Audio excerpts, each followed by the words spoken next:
Oke, jadi sekarang kita akan membahas tentang sistem pemerintahan di Afghanistan. Jadi di Afghanistan itu dia namanya itu Republik Islam, begitu ya. Republik Islam. Terus kemudian dia presidennya itu adalah sebagai bagian dari eksekutif.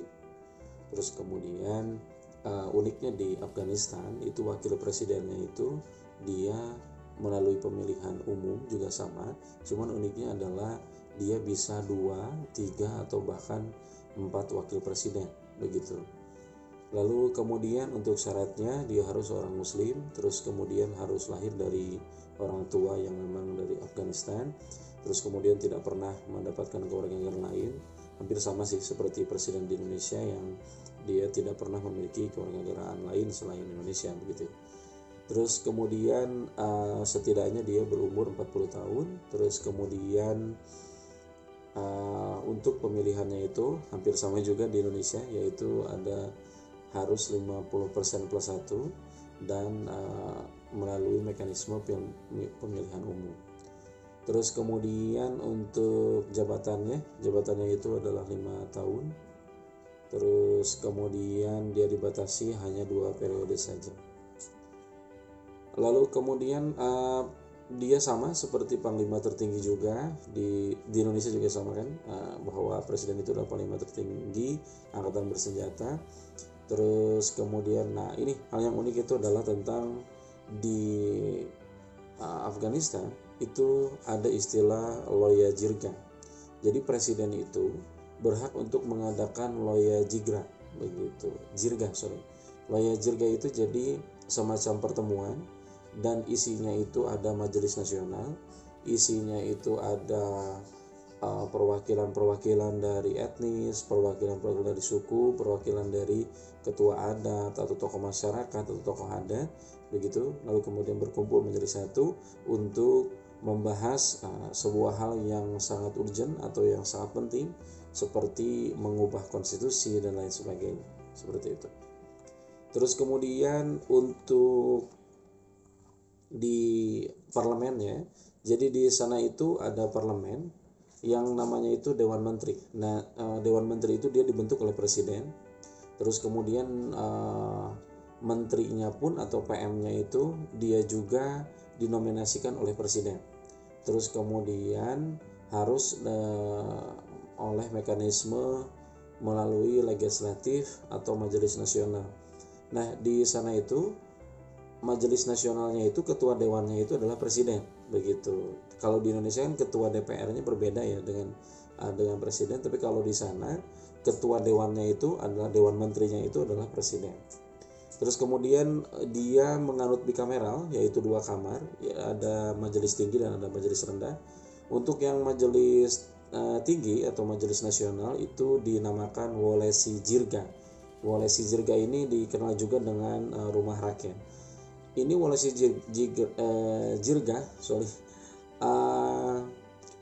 hampir sama dengan di Indonesia anggota DPR, tapi dia ada mekanisme independen begitu. Jadi independen itu tidak perlu dari partai politik, jadi boleh di luar partai politik untuk menjadi anggota majelis nasional, untuk menjadi anggota dewan, seperti itu.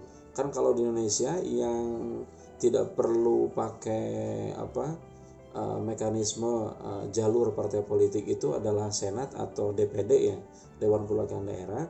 Itu memang di Indonesia tidak perlu pakai partai politik, tapi di Afghanistan itu mereka tidak perlu melalui partai politik, tapi dia bisa jadi anggota DPR begitu. Terus kemudian itu namanya Wolesi Jirga. Terus kemudian selanjutnya adalah Mesrano Jirga. Mesrano Jirga itu dianggap sebagai para tetua gitu.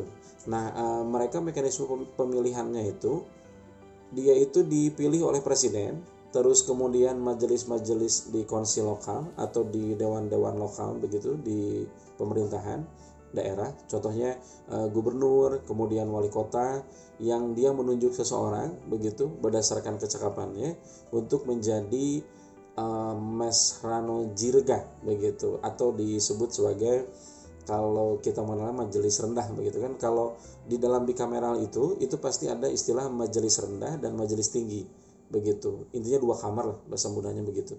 Terus kemudian yang unik lagi adalah 50% harus perempuan untuk yang Mesrano Jirga itu, begitu. Dan presiden juga ketika memilih, kan yang boleh memilih itu adalah presiden, kemudian dewan lokal, terus kemudian para ketua-ketua adat yang memang menjadi majelis nasional, seperti itu.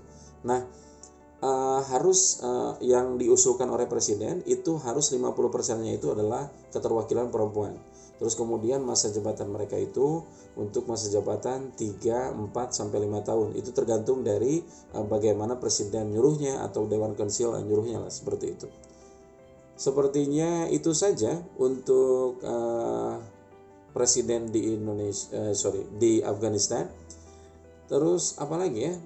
Kalau sistem hukum mirip sama, jadi di sana juga sama, ada Mahkamah Agung, terus kemudian di sana juga ada Mahkamah Konstitusi, terus juga tidak ada yang berbeda ya. Jadi di sana juga ada pengadilan banding, di sana juga ada pengadilan di Mahkamah Agung, begitu, ada kasasi juga. Terus kemudian mereka juga tidak dipilih oleh rakyat, sama, jadi ketua Mahkamah Agung, Hakim Agung, Mahkamah Konstitusi, ketua Mahkamah Konstitusi itu dia tidak dipilih oleh rakyat, sama seperti Indonesia, jadi melalui mekanisme karir lah, begitu. Terus kemudian itu saja sepertinya untuk Afghanistan. Jika memang ada pertanyaan, silakan di kolom komentar. Terima kasih untuk hari ini, semoga kita sehat terus, senang terus, bahagia terus.